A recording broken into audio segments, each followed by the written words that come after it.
तो आज का हमारा जो चैप्टर है वो है सॉल्यूशन। तो सबसे पहले हम सॉल्यूशन की डेफिनेशन देख लेते हैं। Solution is a homogeneous mixture of two or more than two components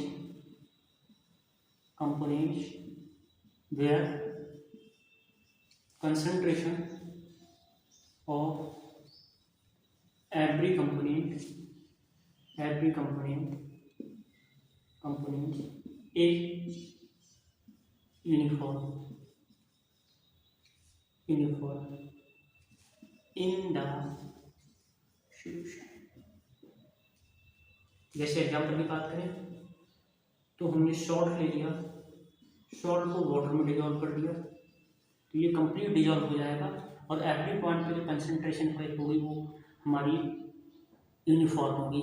या फिर हमने शुगर ले ली, शुगर को वाटर में ऐड कर दिया, या फिर हमने एल्कोहल इथाइल एल्कोहल ले लिया और उसी वाटर में डिजॉल्व कर दिया।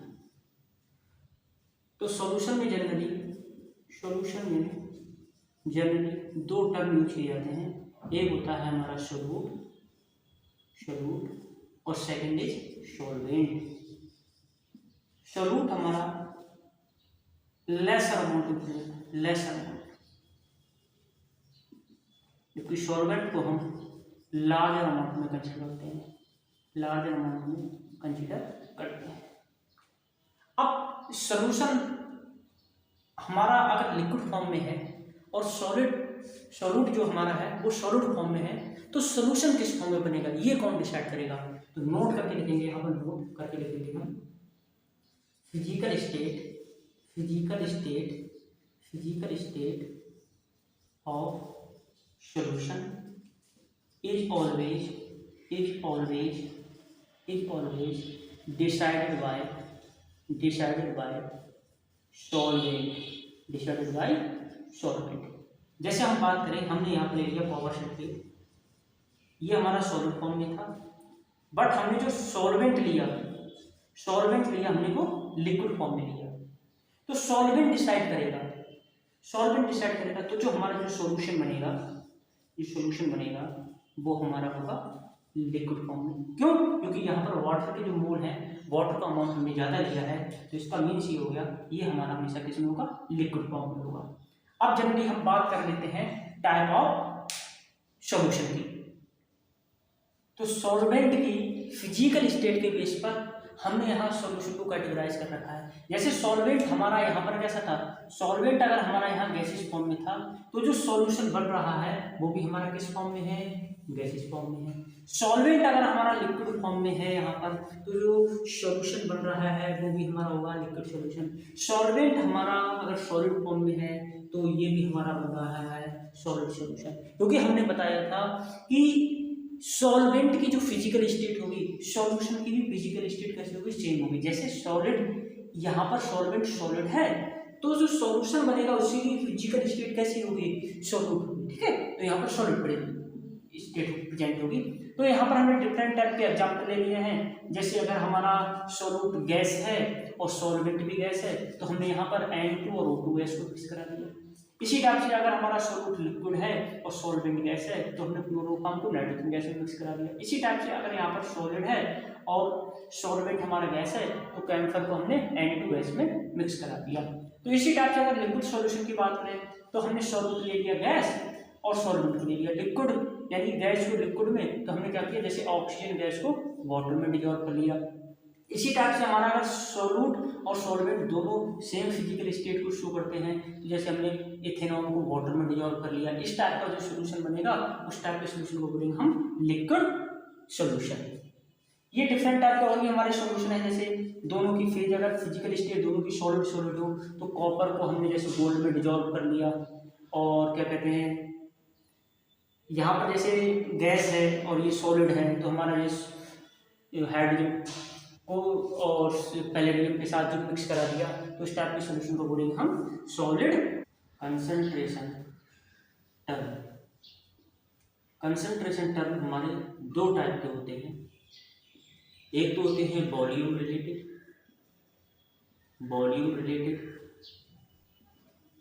Second is mass related. जो हमारे वॉल्यूम रिलेटेड होते हैं वो डिपेंड करते हैं, यानी कि वो टेम्परेचर डिपेंडेंट होते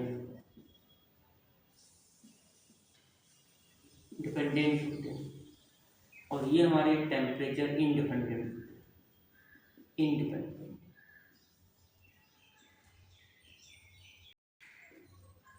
जैसे टेम्परेचर डिपेंडेंट की बात करें तो मीन्स जो वॉल्यूम पर डिपेंड करेंगे वो हमारे टेम्परेचर डिपेंडेंट होंगे। तो नंबर 1 हमारा इसे volume by volume percentage, second weight by volume percentage, third molarity सिंपलाइज करेंगे कैपिटल एम से, फोर्थ नॉर्मलिटी इसे सिंपलाइज करेंगे हम कैपिटल एन से। अब देख लेते हैं हम टेम्परेचर इंडिपेंडेंट क्या होते हैं। टेम्परेचर इंडिपेंडेंट का मतलब उन्हें वॉल्यूम का टर्म नहीं होगा, वो जनरली मास पे ही हमारे डिपेंड करेंगे। तो number 1 weight by wait percentage, number 2 mole fraction,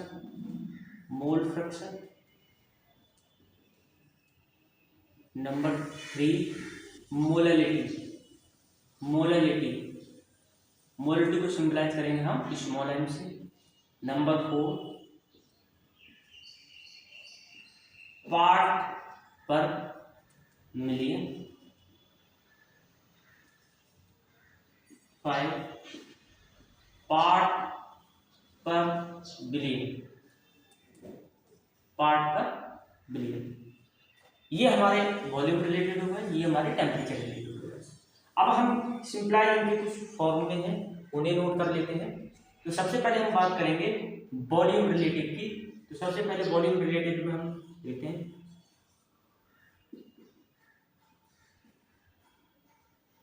volume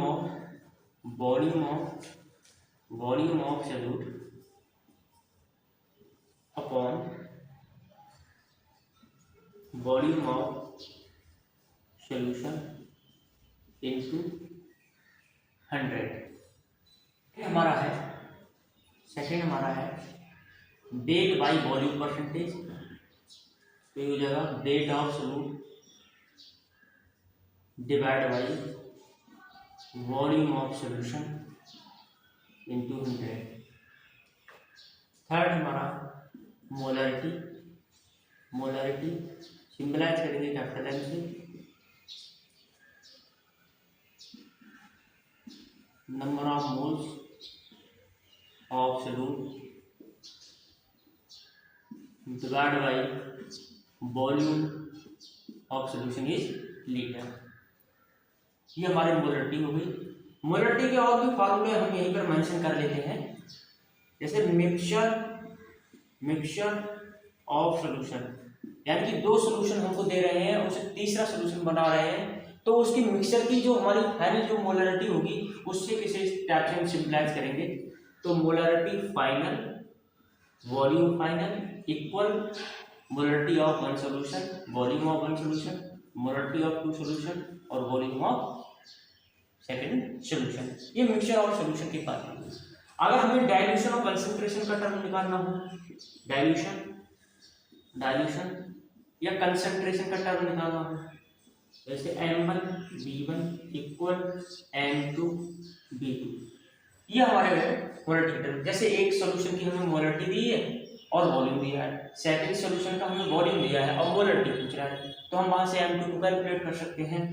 तो ये हमारे हो गए। अब हम बात करेंगे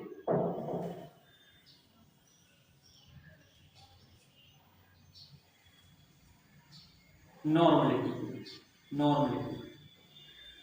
को सिंपलाइज करेंगे हम कैपिटल एन से।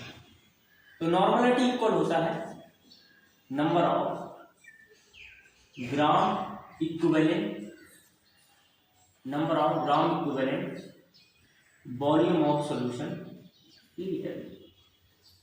अब हमें नंबर ऑफ ग्राम इक्विवेलेंस अगर निकालना हो तो ये कैसे निकालेंगे? तो बहुत ही सिंपल है, number of gram equivalence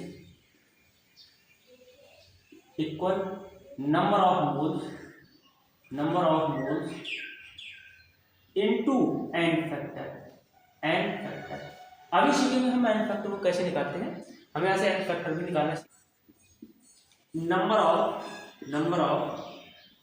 of gram equivalence निकालने का एक फॉर्मूला और है, number of gram equivalence given mass upon equivalent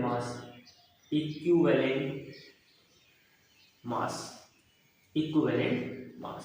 अगर हमें इक्विवेलेंट मास निकालना हो तो ये कैसे निकालेंगे? इक्विवेलेंट मास अगर कैलकुलेट करना हो तो ये होता है हमारा मोलर मास अपॉन एन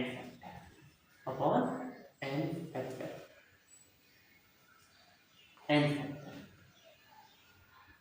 एक नॉर्मलिटी का फॉर्मूला यहीं पे और मेंशन कर लेते हैं। नॉर्मलिटी इक्वल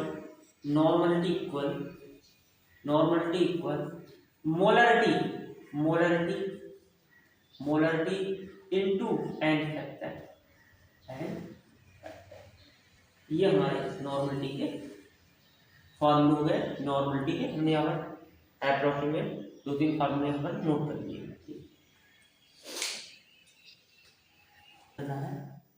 एन फैक्टर तो एन फैक्टर की बात करेंगे तो फॉर एसिड तो एसिड में हमें क्या करना है? H प्लस आयंस देखना है। एसिड को क्या देखना है? H plus ions. जैसे एग्जाम्पल ले लिया हमने HCl को जब हम ब्रेक करेंगे तो ये H प्लस और Cl माइनस, यहाँ number of H plus ion कितना है? 1 है, तो इसका एन फैक्टर कितना होगा? 1। यहाँ एन फैक्टर हमें चेक करना है तो हमें H प्लस आयंस को देखना पड़ेगा। तो HCl में H प्लस आयन कितने हैं? 1 है। तो दूसरा एग्जाम्पल ले लिया हमने H2SO4 को ब्रेक करेंगे तो इसे कैसे ब्रेक करना है? यहाँ पर कितना है? 1, तो इस पे लेफ्ट पे आएगा +1 और राइट पे आएगा -2, तो ये ब्रेक होगा 2H प्लस SO4 2 माइनस। तो यहाँ पर कितने H प्लस आए हैं? 2, तो इसका एन फैक्टर हो गया 2। इसी टाइप से अगर हम बात करें H3PbO4 की तो यहाँ पर कितना है? 1, तो ये लेफ्ट पे आएगा +1 और राइट पे कितना है? -3। लेफ्ट पे हमेशा +1 कंसीडर किया जाता है, लेफ्ट पे हमेशा प्लस आएगा, तो ये हो जाएगा 3H प्लस PO4 3 माइनस। तो इसका एन फैक्टर कितने H प्लस है? 3, तो इसका एन फैक्टर हो गया 3। अब बेस की बात करेंगे। फॉर बेस की बात करेंगे तो बेस में हमें OH माइनस आयंस देखने हैं। OH माइनस आयंस देखने हैं तो कैसे? जैसे NaOH को जब हम ब्रेक करेंगे तो क्या मिलेगा हमें? Na प्लस और OH माइनस। तो यहाँ पर एन फैक्टर कितना हो जाएगा? 1, तो यहाँ एक OH माइनस। जैसे हमने बात की COH का होल ट्वाइस, तो लेफ्ट क्या आएगा? डिस्कस किया था, लेफ्ट क्या आएगा? प्लस, तो यहाँ आएगा +2 और यहाँ 1 है तो इस पे आएगा -1। जब ये ब्रेक होगा तो ये होगा 2 प्लस 2 OH माइनस, तो इसका एन फैक्टर कितना आ गया? 2 आ गया। इसी टाइप से हमने बात की एल्युमिनियम हाइड्रोक्साइड की, तो यहाँ कितने 3, तो इस पे अगर ऊपर +3 और इस पे अगर -1, जब ये ब्रेक होगा तो एल्युमिनियम पे जाएगा +3 और प्लस आएगा 3OH माइनस। तो यहाँ पर कितने OH आयन है? ये 3, तो इसका एन फैक्टर हो गया 3। तो यहाँ पर हमने ये एन फैक्टर निकाल दिया। अगर हम एन फैक्टर की बात करें, अब हम सॉल्ट की बात करेंगे कि सॉल्ट का एन फैक्टर कैसे कैलकुलेट करेंगे। तो फॉर सॉल्ट की बात करेंगे तो सॉल्ट को कैसे कैलकुलेट करना है? जैसे हमने कोई सॉल्ट ले लिया, जैसे हमने सॉल्ट लिया NaCl2SO4 का होल ट्वाइस, यानी कि जहाँ ना H प्लस आयन है ना OH आयन है, उसमें क्या कहते हैं? अब हम कैसे कैलकुलेट करेंगे? तो हमें क्या करना है? लेफ्ट पे आएगा प्लस, तो 3 है तो इस पर आएगा +3 और राइट पे आएगा माइनस, तो कितने हैं? 2, तो ये -2। जब ये ब्रेक होगा, ब्रेक होने में मिलेगा एल्यूमिनियम कितनी है? 2, तो ये आएगा +3 चार्ज प्लस कितने एसओ4 3 चार्ज कितना है -2। तो सॉल्ट के केस में क्या करना है, चाहे कटायन ले लो या फिर एनायन ले लो, दोनों का एन फैक्टर कैसा होगा, सेम होगा। जैसे कटायन आपने एन फैक्टर की अगर बात करेंगे, एन फैक्टर कैसे, तो 2 मल्टीप्लाई कितना है 3 इक्वल नेगेटिव पर लोगे 2 इंटू 3, यानी कि दोनों ही केस में आपको एन फैक्टर कितना मिलेगा 6 मिलेगा। Molecular mass of NaCl is 58.5 ग्राम। आपको ये बताना है ये स्टेटमेंट ट्रू है या फॉल्स। दूसरा स्टेटमेंट लिखते हैं हम, molar mass of NaCl is 58.5 ग्राम। ये आपको स्टेटमेंट बताना है ट्रू है या फॉल्स है। तो हमें स्टेटमेंट देखना है। तो आपने कहा सर मोलर मास क्या होता है, मास ऑफ 1 मोल होता है, मास ऑफ 1 मोल। तो ये 1 मोल हमारे क्या हो सकते हैं, कोई आयन्स हो सकते हैं, एटम्स हो सकते हैं या मॉलिक्यूल्स हो सकते हैं। तो मोलर मास आयन्स हो, एटम हो या फिर मॉलिक्यूल्स हो। तो यहाँ पर NaCl कैसा है हमारा, आयनिक कंपाउंड है। कैसा है, आयनिक कंपाउंड है। ये NaCl आयनिक कंपाउंड है। क्या है, आयनिक कंपाउंड। तो आयनिक कंपाउंड का मॉलिक्यूलर मास नहीं होता, इसका मतलब ये स्टेटमेंट क्या होगा, फॉल्स होगा। मोलर मास लिख दिया आपने, यानी कि आयन्स है, एटम है, तो ये आयनिक कंपाउंड है, इसका मतलब ये स्टेटमेंट क्या हो गया, ट्रू हो गया। तो आपने कहा सर ये जो हमारे आयनिक कंपाउंड होते हैं, ionic compound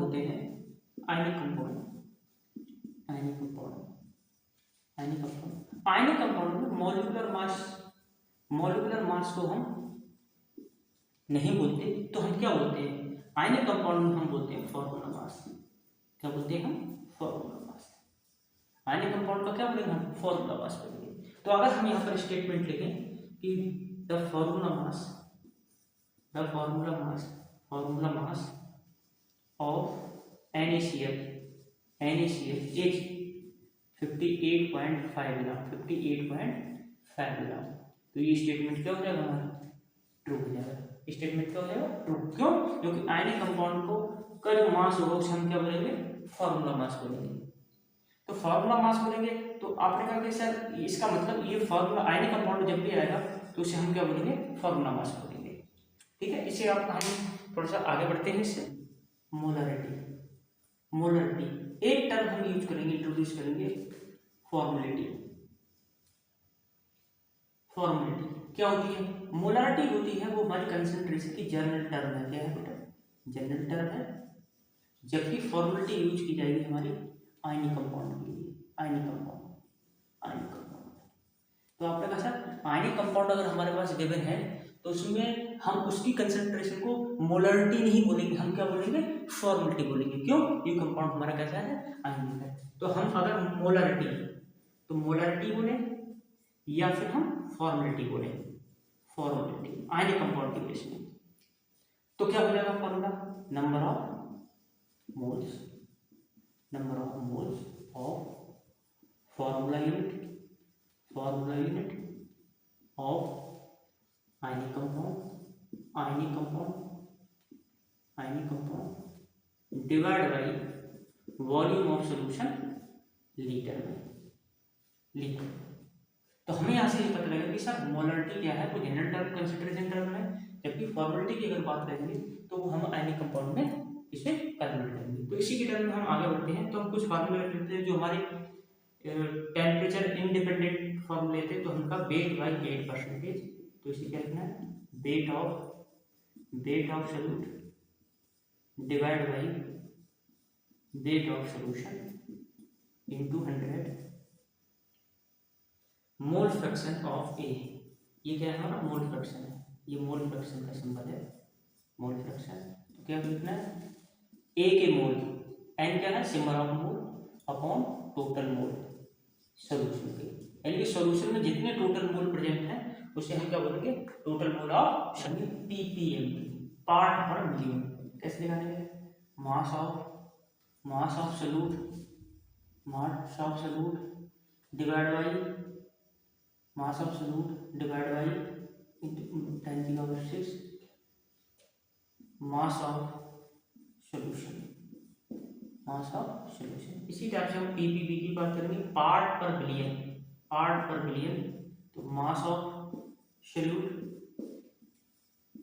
into mass of solution into 10⁹9। इसी तरह से हम बात करेंगे मोलरिटी की। मोलरिटी, मोलरिटी का सिंबल है हमारा स्मॉल m।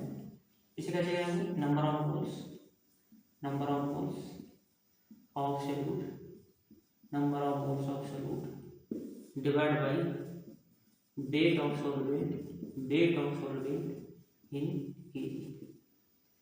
ये मोलरिटी का हमारा फॉर्मूला हो गया।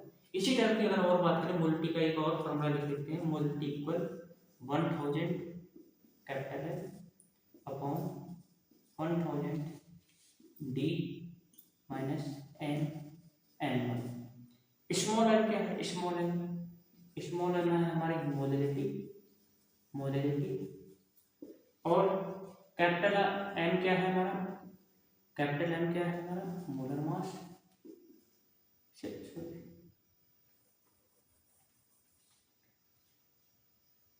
कैपिटल एम क्या है हमारा, मोलरिटी, मोलरिटी। डी क्या है हमारी, डेंसिटी, डेंसिटी ग्राम पर एमएल, ग्राम पर एमएल।